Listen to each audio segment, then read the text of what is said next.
Greetings and welcome to TMH English News with me, Delithna Dewalko. Moving on to our headlines, Tigray president says new alliance aims to remove Abiy Ahmed's regime and ensure a peaceful transition. White House announces sanctions on the Eritrean government over Ethiopia's conflict, and mass arrests of Tigrayans in Addis Ababa continues unabated and spreads into other towns. President of Tigray, Ethiopian, says the new alliance of federalists and confederalist forces aims removes the regime of Abiy Ahmed and ensure a peaceful transition. Ethiopian, in a media briefing yesterday, said members of the alliance have agreed to forcibly remove the fascist regime that is waging the genocidal campaign against the people of Ethiopia and replace it with an interim arrangement that will form a transitional government. Ethiopian was quoted saying, "We have underlined the need for a transitional government that will replace the defunct regime. We should not go astray once Abiy's regime is done away with. As to what kind of transition should be put in place needs further discussion. This is because there are many options." President of Tigray, Ethiopian, said members of his broader front recognize the denouncement and the atrocities of crimes, including genocide, perpetrated against the people of Tigray. They also agreed on the removal of foreign forces from Ethiopia. Ethiopian also dispelled the confusion among some quarters regarding the interim intent of Tigray armed forces advance to the Ethiopian capital. He was once again quoted saying, "Some in the diplomatic community ask if we're eyeing on the power in the central government like 1991. We have been open about our disinterest in such power. We entered into this war because we were attacked. We were deprived of our right to self-government in our region, and our interest is to put this obstacle to peace, self-determination out of the way. We're also resolved to bring the perpetrators of all injustices to account for their crimes." The president also stressed that the people of Tigray will decide on their future through a peaceful referendum, a right, he said, recognized by the alliance of federalists and confederalist forces.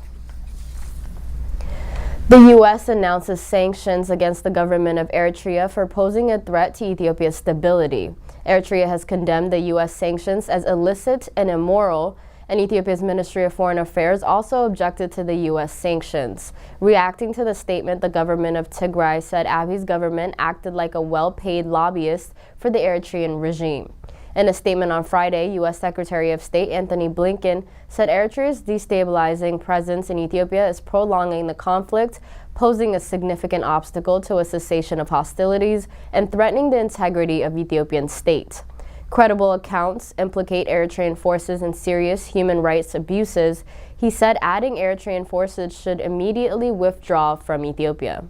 The Treasury Department laid out in an accompanying release the multiple Eritrean officials forces subject to the sanctions, and the sanctions targeted the Eritrean Defense Force and President Isaias' political party, the People's Front for Democracy and Justice, as well as the other players in the authoritarian state.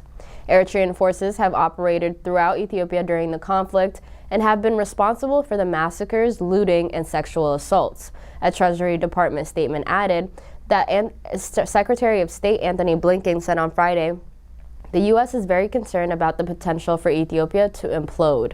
Blinken is set to travel to Kenya, Nigeria, and Senegal this week, and the conflict in Ethiopia will be a high on his agenda. The U.S. is giving ongoing talks space to progress, and Blinken said he warned that the U.S. could still sanction the Ethiopian government as well as the TPLF.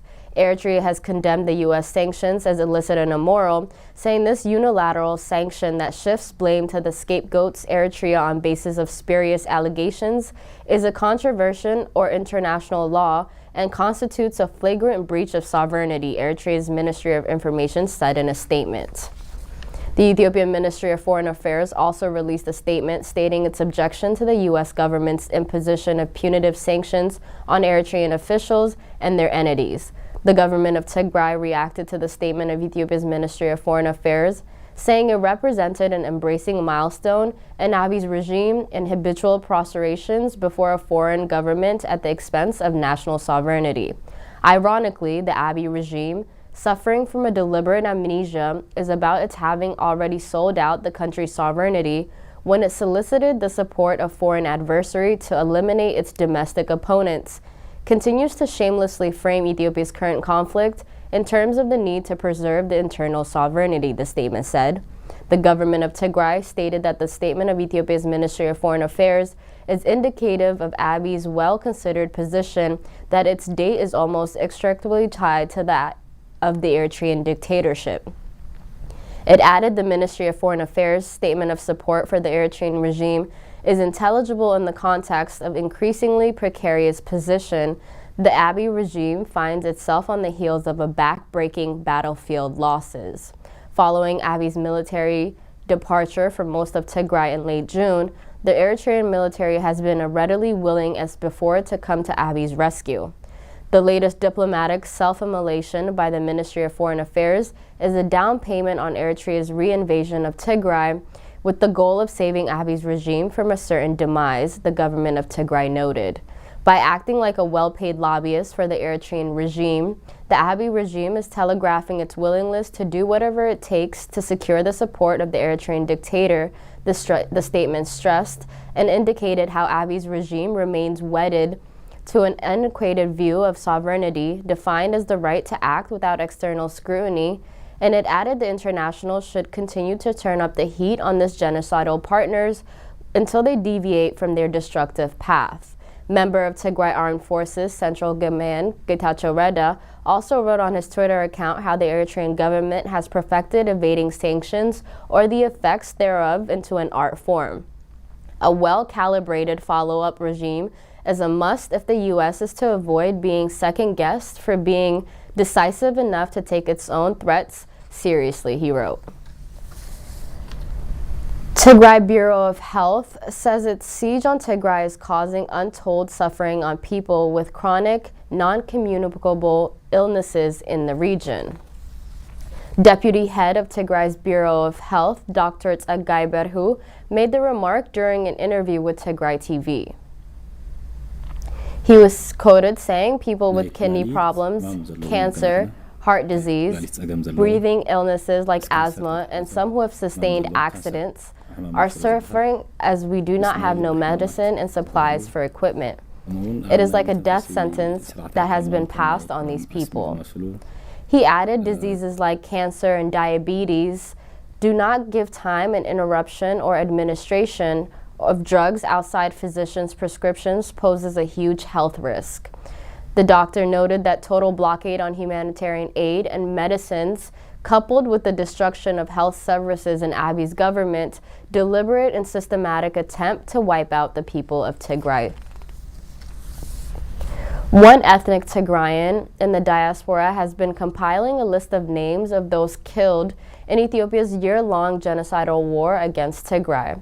Working day and night from his apartment in Stockholm, Sweden, Desta Haile Selassie started documenting the dead early on in the war and has since been living with the dead. I can't even think of a life without my mom. She's my hero. It's not only about this war, but she has always been my hero and she will always be my hero.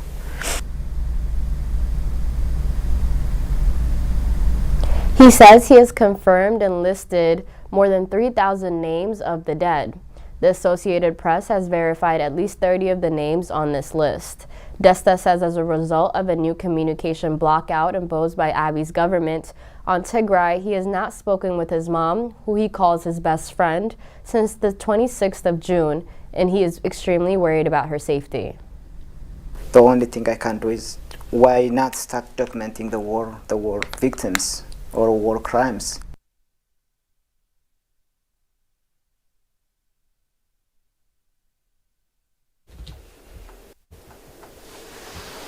We don't document everything we get from Facebook and Twitter unless I'm 100% sure. And she was killed from airstrike in Mole by the Ethiopian soldiers on the 28th of November 2020.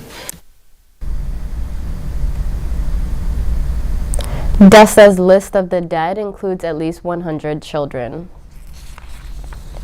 The rounding up of mass Tigrayans in Addis Ababa continues unabated.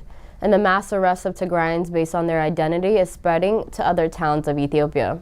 The arbitrary arrest of Tigrayans started with the members of Ethiopian Defense Force and quickly moved to arresting Tigrayan investors and business persons, then day laborers and government employees who have nothing to do with this politic. Most of Tigrayans being arrested en masse are being taken to places unknown to their families, and prisons set aside for Tigrayans are filled to the brim, so thousands of them are being crammed in warehouses and halls without proper facilities, thus exposing them to diseases. There are also reports that Abiy's government is summarily executing many Tigrayans by taking them out from these detentions. 2 days ago, Tigrayans living in condominium houses of Yekasab city were rounded up and taken to prisons, and some of those were taken to unknown places. Many Tigrayans were also rounded up and taken from Gutera area in the capital, as they are detained in a crowded hall with no ablution facilities, and many are falling sick. People visiting their loved ones and friends in the detention centers are also being arbitrarily thrown into these prisons.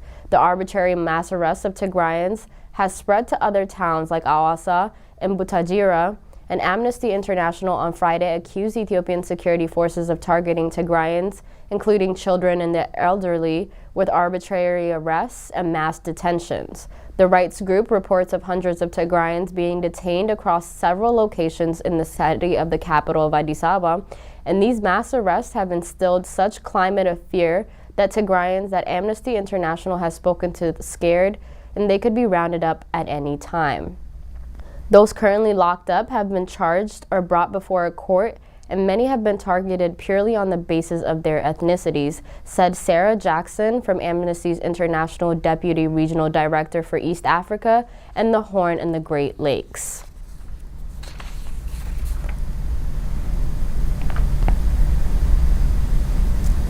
That wraps up our news for today. Thank you for tuning in. Goodbye.